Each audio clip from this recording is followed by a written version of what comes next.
Hello, my name is Carrie Caudle and welcome to Read Aloud with Ms. Caudle. Today we are reading She Persisted, 13 American Women Who Changed the World. Enjoy.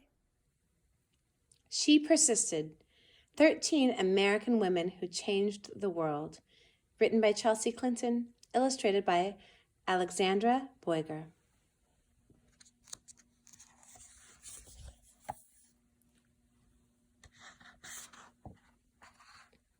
Published by Philomel Books. Inspired by Senator Elizabeth Warren and in celebration of all women who persist every day.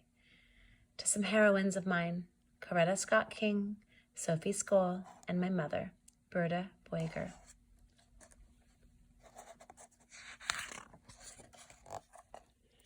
Sometimes being a girl isn't easy. At some point, someone probably will tell you, no, will tell you to be quiet, and may even tell you your dreams are impossible. Don't listen to them. These 13 American women certainly did not take no for an answer. They persisted.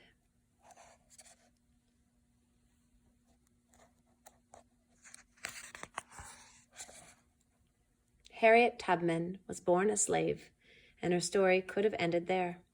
Instead, she persisted, escaping from slavery and becoming the most famous conductor on the Underground Railroad.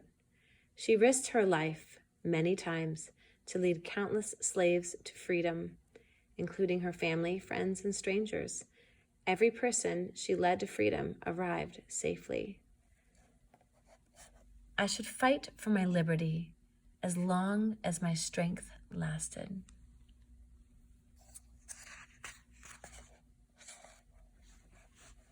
Once Helen Keller became blind and deaf as a toddler, few people thought she'd be able to learn to read, write, or speak. But she persisted. Helen learned how to do all three and not only became the first person with deaf blindness to graduate from college, but she used her story to help fight for more opportunities for people with disabilities in the United States and around the world. One can never consent to creep when one feels an impulse to soar. After her family fled poverty and the threat of violence in Ukraine for a new home in New York City, Clara Lemlich got a job working at a garment factory. She wrote that the factory's conditions made women into machines, and so she persisted, organizing picket lines and strikes that ultimately helped win better pay, shorter hours, and safer working conditions for thousands of workers, both women and men. I am one of those who suffers from the abuses described here, and I move that we go on a general strike.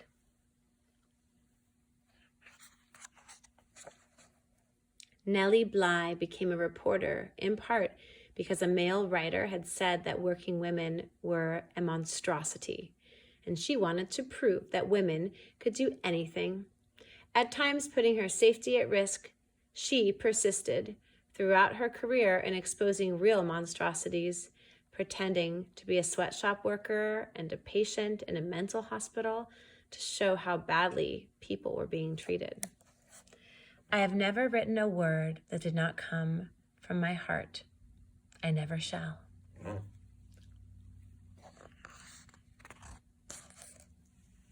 Inspired from an early age by her brother's childhood illnesses, Virginia Apgar was determined to be a doctor long before many girls had such dreams. Even though she qualified to be a surgeon, the male head surgeon at her hospital discouraged her because she was a woman. Nevertheless, she persisted, becoming an anesthesiologist and creating the Apgar score to test a newborn baby's health, which hospitals all over the world still use today. Nobody but nobody is going to stop breathing on me.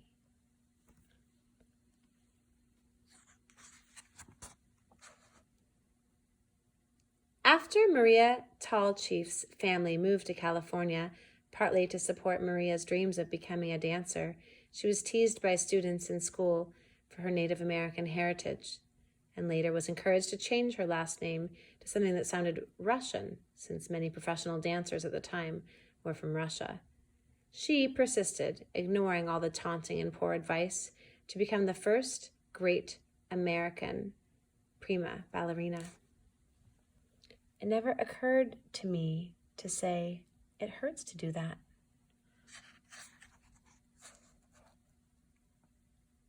As a 15-year-old riding a bus home from school in Montgomery, Alabama, Claudette Colvin was expected to give up her seat to a white woman just because she was African American. In her refusal to get up, she persisted in taking a stand for what's right, helping to inspire Rosa Parks to make the same choice 9 months later, as an act many point to as starting the modern civil rights movement. I knew then, and I know now, that when it comes to justice, there is no easy way to get it. Can't sugarcoat it. You have to take a stand and say, this is not right.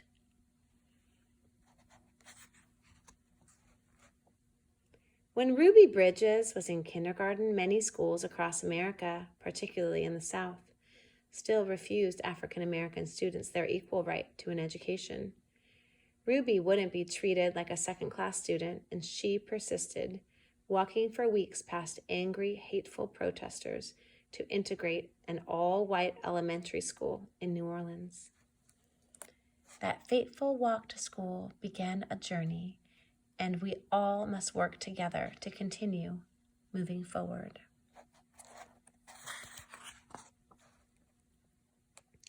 As the first woman to serve as both a U.S. representative and a U.S. senator, Margaret Chase Smith could have let that fact alone be her legacy. Instead, she persisted in championing women's rights and more opportunities for women in the military, standing up for free speech and supporting space exploration.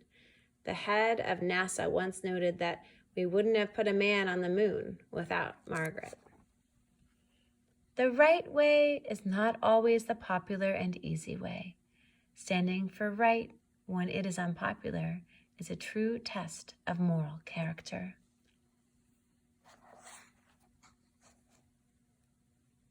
Sally Ride always believed women could succeed in any math or science career. Although not everyone agreed, she persisted, and she became the first American woman in space. But that wasn't enough for Sally. She traveled into space once more and then created science and engineering programs specifically for girls, so she could help generations of young women achieve their dreams too, both on Earth and in outer space. Young girls need to see role models in whatever careers they may choose, just so they can picture themselves doing those jobs someday. You can't be what you can't see.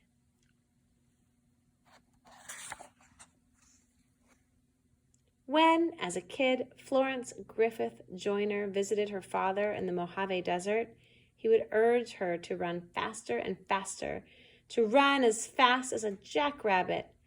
Even when she had to leave college to help support her family, she persisted in her training on the track, then went back to school and got faster and faster. Her unbroken world records in the 100-meter and 200-meter sprints set at the 1988 Summer Olympics mean she is still the fastest woman ever. When anyone tells me I can't do anything, I'm just not listening anymore.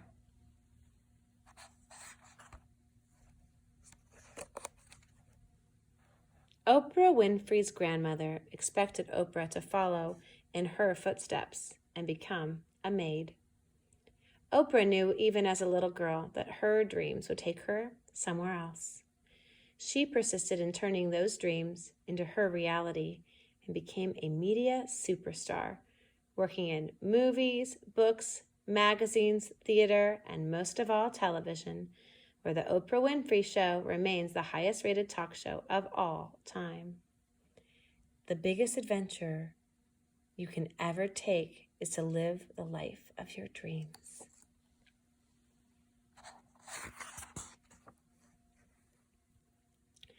Watching fictional judges on television inspired Sonia Sotomayor to want to be a real-life judge when she grew up. She knew she'd have to speak English as well as she spoke Spanish, study hard in school, and manage her diabetes before she could one day wear a judge's robe with a gavel in hand. She persisted, eventually becoming a Supreme Court justice and the first ever Latina to sit on America's highest court. I have never had to face anything that could overwhelm the native optimism and stubborn perseverance I was blessed with.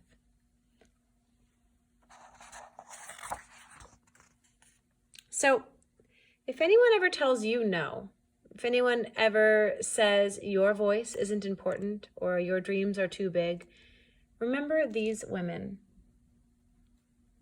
They persisted, and so should you. That was She Persisted. What do you do to stick with it, even when people tell you you can't do something? Whether you identify as a girl or a woman or not, it's important to stay true to yourself. And even if it feels really hard or people tell you that you can't do it, to remember you matter, and sticking with it and being true to yourself is the most important thing that you can do. Take care of each other.